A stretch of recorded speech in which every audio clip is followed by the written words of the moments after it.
Join me, won't you, as we take a look at my top 31 favorite horror films, one for each day in October.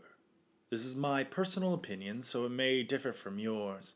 This is a non-spoiler review, so sit down, strap yourself in, because tonight we're taking a look at The Ring.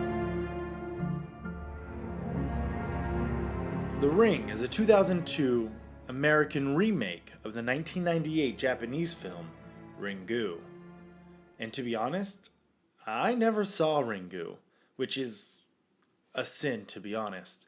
I'm a huge advocate of seeing the original first. However, I saw The Ring when I was too young and too dumb to even know. Rosie. The Ring paved the way for American horror remakes of Japanese films. The Grudge came soon after The Ring, and so many came after that tried to catch on the bandwagon. Because The Ring was one of the first to take this approach, it had to be deliberate with what it did in order to make money.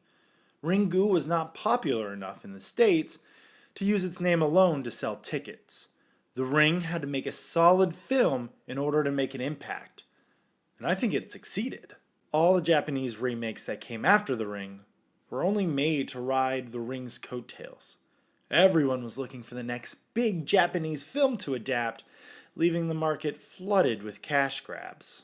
Most of the remakes that were made never had the heart of the original. And even though most of those remakes failed to garner an audience, I think The Ring will always have a place in people's hearts.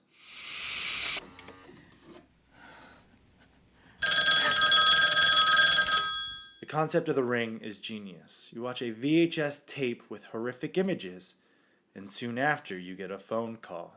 On the other end of the line is a voice that whispers, 7 days, letting you know you only have 7 days left to live. It's great, and it creates a sense of dread. You question everything. Was it real or not? Do you only have a few days left to live? It's very similar to the feeling that you get when you watch It Follows. I believe The Ring was born from chain letters. Chain letters are letters that are found in snail mail and often said something like, send money to this address and pass this along to X number of people to get good luck or to avoid bad luck.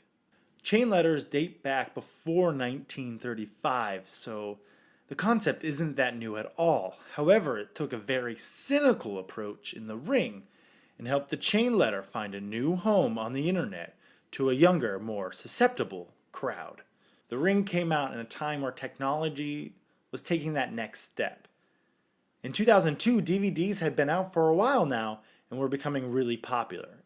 In fact, by the time The Ring came out to theaters in 2002, DVDs were outselling VHS tapes. VHS as a video format juggernaut was decaying. It's fun to note that The Ring is about the inevitable death coming sooner than expected. The cursed video in the film is found on VHS tape, this sort of dying media. It's interesting to draw the parallels, and I wonder if it was actually intentional. This giant VHS media empire, thinking that it was immune to death, correlates with the youth watching the cursed videotape in the film. Your end will always come, and sometimes much sooner than you think. The Ring came out in the perfect time to really make a lasting impression.